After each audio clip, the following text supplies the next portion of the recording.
Hi all, so welcome to this channel, and today I'm going to present this topic, that is using CTE in SQL UDTF or user defined table function or any other SQL user function. You can use a CTE.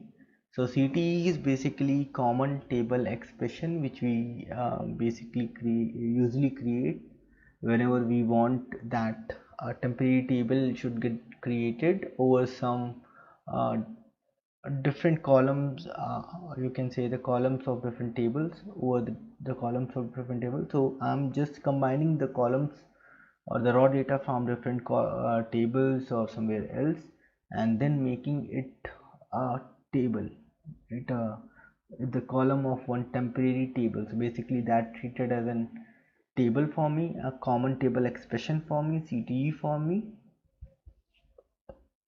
which is available during the which is available during that runtime, that is temporary for me. Now let me show you how I can do this. So this is the user defined table function which I just written. Let me show you. Create or replace function CTE data. So the function name is CTE data, and I am returning the table of these columns. The columns are student ID of type decimal 9,0 length, student name of character 20 length, student marks of decimal 3,0 length. So basically here you can see I'm not accepting any input parameter, and I'm returning a virtual table of these sets of column. These are the SQL properties, or you can say the function properties, which I am using here. This is the set option after that. So let me explain this. Here I am using language SQL for this user defined table function. A specific name is CTE data, which means that the unique name for this function. So the unique name is CTE data, and even this function name is also same. It can be same or it can differ as well.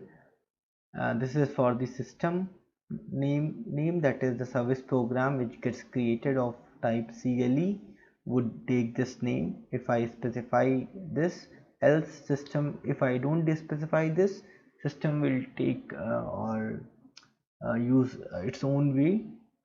That is, system will define the specific during the compilation time, and it will create system name for us. But on that way we don't have the control over that specific name, so we must define this clause in our SQL function, and we can have a name of our own.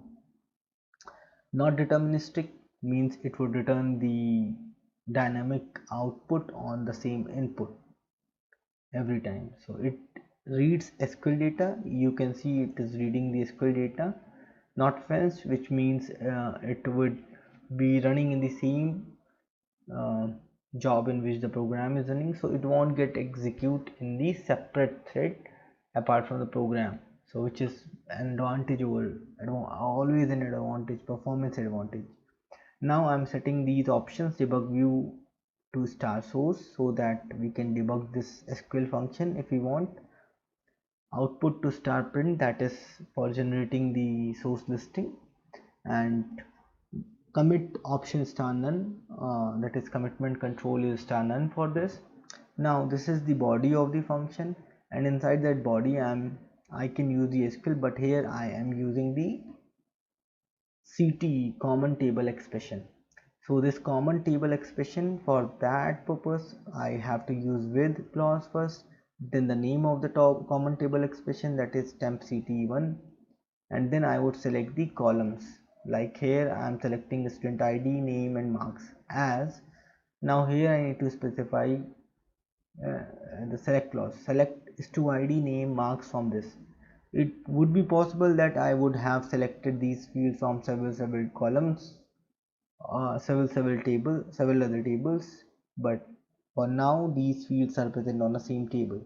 So now it's become a CT, and then I'm selecting from the CT, select star from temp CT1 and then end of the body.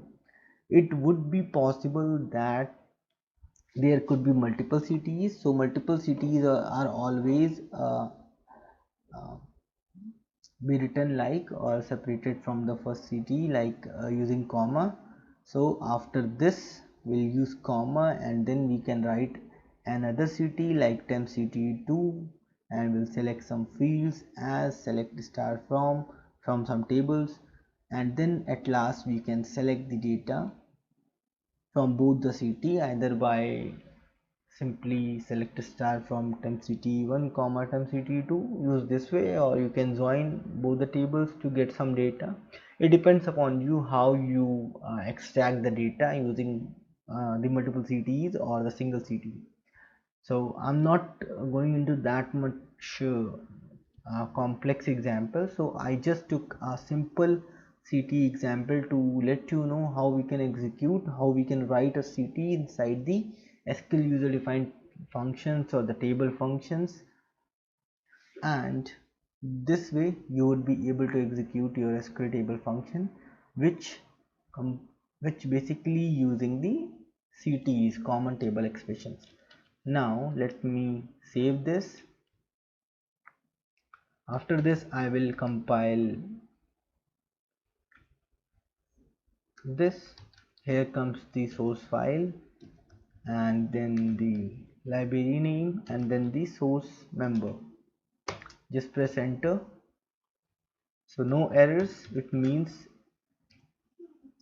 the function got created or the specific name also created. So this was the specific name, and the function name is also same here. You can see an object of type star service program is created in this library of attribute CLE. We can have a look into service program by doing the SPSRV PGM. So this is the module bounded from the QTemp, and here comes the procedure name. So these entry must be reflected in the SQL tables, catalog tables. Select star from qsys2 dot sysfuncs. Let's use specific name here. So you can see this was the service program and the procedure which gets called from this SQL service routine. Now we can also have a look into sysparams to check what are all params. So you can see all these parameters are of type output. Actually they are written as a part of table, and these their data types are like this, and the length for the decimal one and the character one here. Now let's execute the. So first of all I'll simply query the table. So you can see the data from the table. Now let's execute the table function instead of table CT data. Then there are no input parameters, so leave it blank. Then this table blank, table bracket close, table function bracket. Now give it an alias table name, let's say X, then press enter. So you will see that we are able to execute that table function, which is using the common table expression in itself. So this way you can execute this table function, which is using the CTE. So that's all which I want to cover in this video. So thank you. I'll take leave from here. So thank you and have a nice day.